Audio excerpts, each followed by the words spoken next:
to Threadville. While looking in the attic for your grandmother's sewing machine, you come across a mirror that's actually a magic portal, which whisks you away to a magical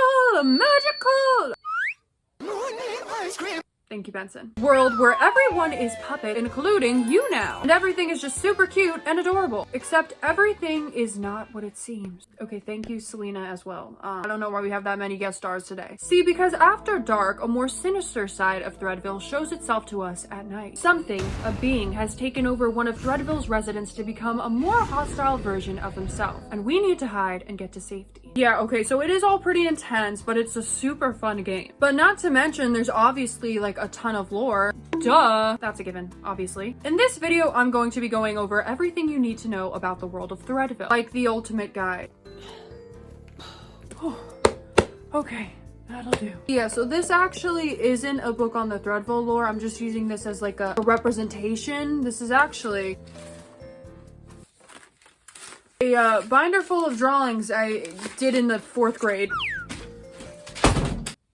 Slight issue. Anyways, characters, hidden lore, the potential answer to why this guy went off, and the next chapter. So on this fine day of November, get cozied up, make a blanket fort, drink some year-old hot chocolate mix, not speaking from experience of course, and get ready for the ultimate guide to Threadville. So before we get into all of the lore, I think it's probably best if I give you some background information about the game. So the game was created by Supernob 123, an incredibly talented artist who's worked on other games like 99 Nights in the Forest. I don't know if you've heard of that little game. Me and my sister have been addicted to playing that for like the past month, so. But yeah, this game is available for free on Roblox. Yeah, I know what you're all thinking. How is this game for free? That's what I want to know. Extremely well made. This is a story game that features a lot of puzzles that you have to solve in order to escape. Again, it's a horror game. I believe the game is said to be inspired by Welcome Home and Rainbow Friends. You're able to customize your puppet. You can buy things from the shop using buttons you find in the game. And you're also able to buy thread using Robux, which gives you another life if you end up dying during the game. There's only one chapter right now. Chapter 2 is coming out. I'm pretty sure also when you first join the game, when you're playing it for the first time, you're given 3 threads, so you have 3 lives, but then after that, you know, you have to pay. All super duper cool stuff. So yeah, again, I say, welcome to Threadville, bustling with friendly faces, and I think that's a good place to start. Let's meet the residents of Threadville, shall we? Starting off, here we have Oliver. Oliver is the local farmer who's super duper friendly, optimistic, and just sweet all of the time. However, he can tend to be a bit of a people pleaser. He supplies Pierre's marketplace with his produce. Oliver has 2 younger siblings named Jasper and June, and his mom is named Evelyn. Sadly, his father passed away when he was just 5 years old. This caused his family to have to work super duper hard to make a living, hence how he got involved with farming. However, this also meant he couldn't really attend school or anything like that. Also, Oliver is 26 years old. Oh! Wait, he's only like 5 years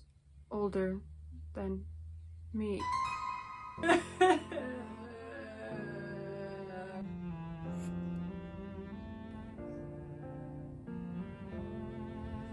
Okay, existential crisis is over. I'll resume that at a later time. Vina, who I adore. Hello, look at how cool she looks. I would absolutely love her as a Monster High doll. I see the potential. And she's a total sweetheart too. She, like me, is obsessed with all things spooky season. Horror. Okay, I really do feel like she would love being a Monster High doll. Anyways, a lot of people seem to misjudge her just based on her appearance. Hence why she moved away from her old town and into Threadville. Many of the people there were too scared of her. She didn't feel welcome, so she went to look for a place that would welcome her with open arms and not judge her. She likes to host tea parties and seems to be great friends with Oliver. And she is 24 years old. Rocky, look at him. He's just a wholesome little...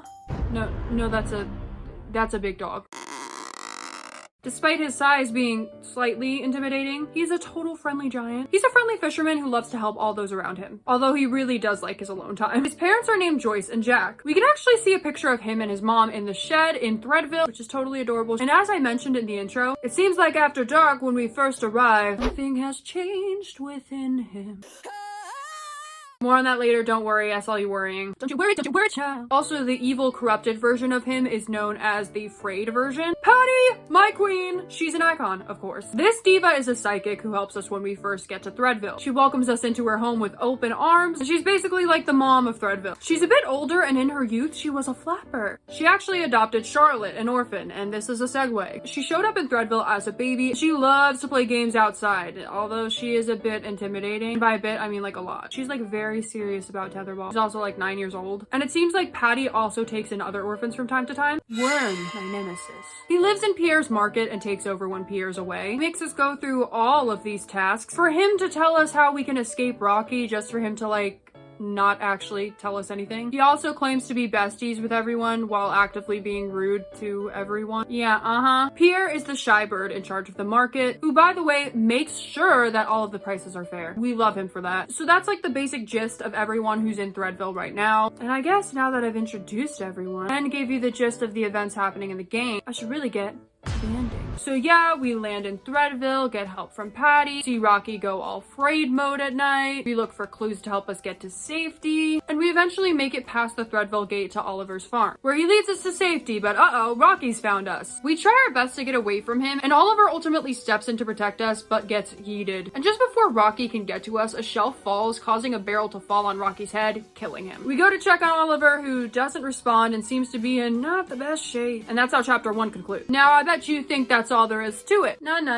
Because within the Threadville game, when you first join in the lobby, you can see this book, which is a book with missing pages. I think we got a mystery on our hands. Scattered throughout the gameplay, we can actually find secret pages that complete this book. And these pages seem to be from someone observing the residents in Threadville for some type of experiment, putting the puppets into classes, detailing their characteristics, trying to find their perfect subject. 521. Name Oliver, puppet class 2, morphology human. Often observed laboring on his well-kept farm, Oliver's a mint-colored puppet of average height and weight. Despite his unassuming stature and avoidant nature, Oliver is deceptively strong, competing even with best-in-class animal morphologists. His raw physical strength is second only to what I have observed in class 3 puppets like Rocky and Pierre. His mental fortitude continues to prove difficult to break, but I am certain that with drastic enough measures, he too can be manipulated. Strong potential candidate. 523. Name Worm.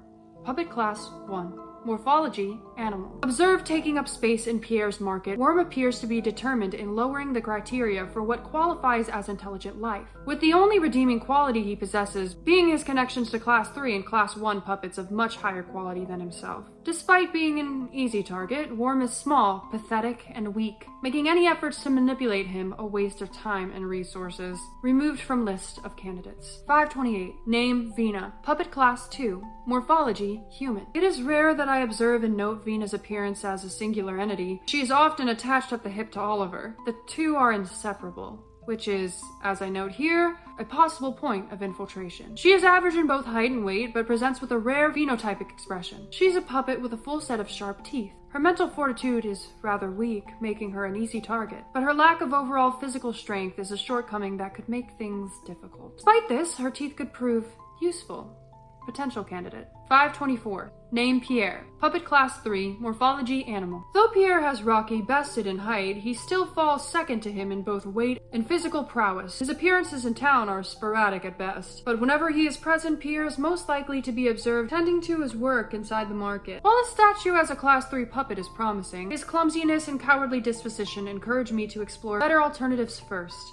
Strong potential candidate. 6-3. Name Rocky. Puppet class 3, morphology animal. Seemingly half dog, half bear. Rocky is a massive class 3 puppet, hailing from the animal morphology. Often observed fishing at his lake or sleeping under a tree. A rough estimate puts him at around 10 feet in height, weighing around 600 pounds. This mutt has both natural and trained strength and sharp claws, making him a suitable weapon. His weak mentality renders him easy to influence. That, compiled with his durability, makes him a great asset.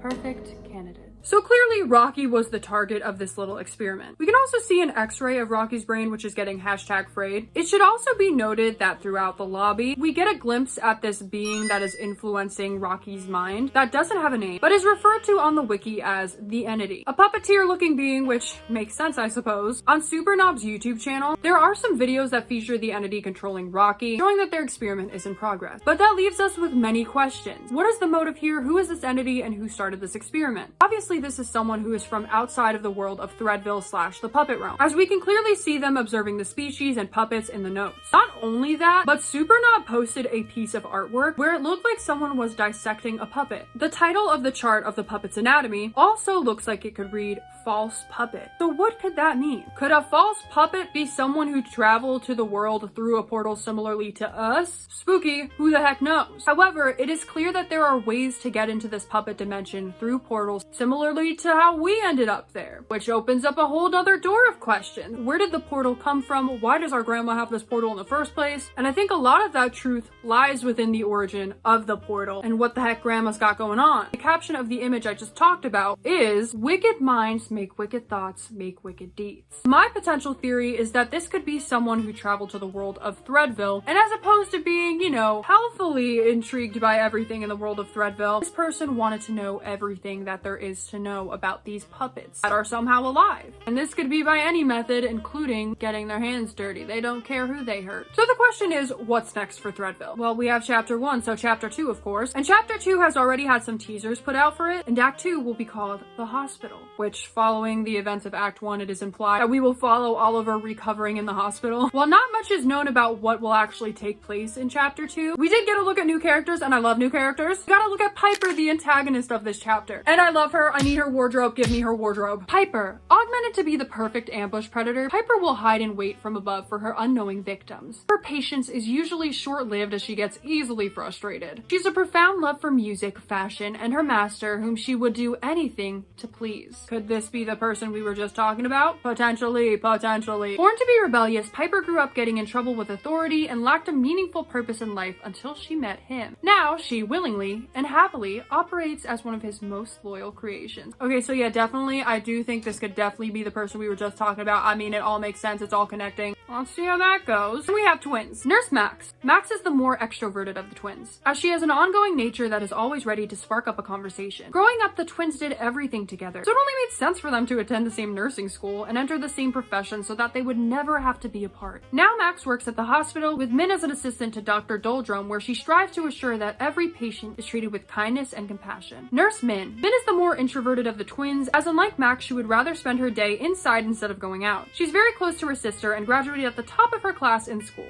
though she would never tell you this since she believes humility is one of the most important traits you could have. Despite her more reserved nature, she makes her goal to ensure that every patient is treated with respect that they deserve. And finally, Dr. Doldrum. Doldrum is a no-nonsense doctor who labors diligently to deliver the best care possible for his patients. No one can match his proficiency in the operating room, and his medical staff are top of the line. Despite being a bit boring, he cares very deeply for his family and medical staff, ensuring that he works hard to make sure that they are provided for. It's safe to say I'm very excited for Chapter 2, and I will definitely be playing and covering it when it comes out. I do think this chapter, knowing what we know, will probably lean more into the backstory of the entity and whoever was running these experiments, and I think that they will have a tie to Piper, who, again, freaking Piper's design is so cute. I love it. Please, let's have a girls' day where you can style me. I think it'll be great. But yeah, I'm very curious to hear your thoughts. Have you played Threadville? And do you have any theories about what could potentially be going on? Please let me know in the comment section. But anyways, that is going to be my yap session for today. So please let me know your thoughts again in the comment section down below. Is there anything I missed? Let me know too. I would love to know because I want to do a follow-up anyways. But yeah, thank you all so much for watching, and I'll see you on the next one. Peace out, Russell Sprout.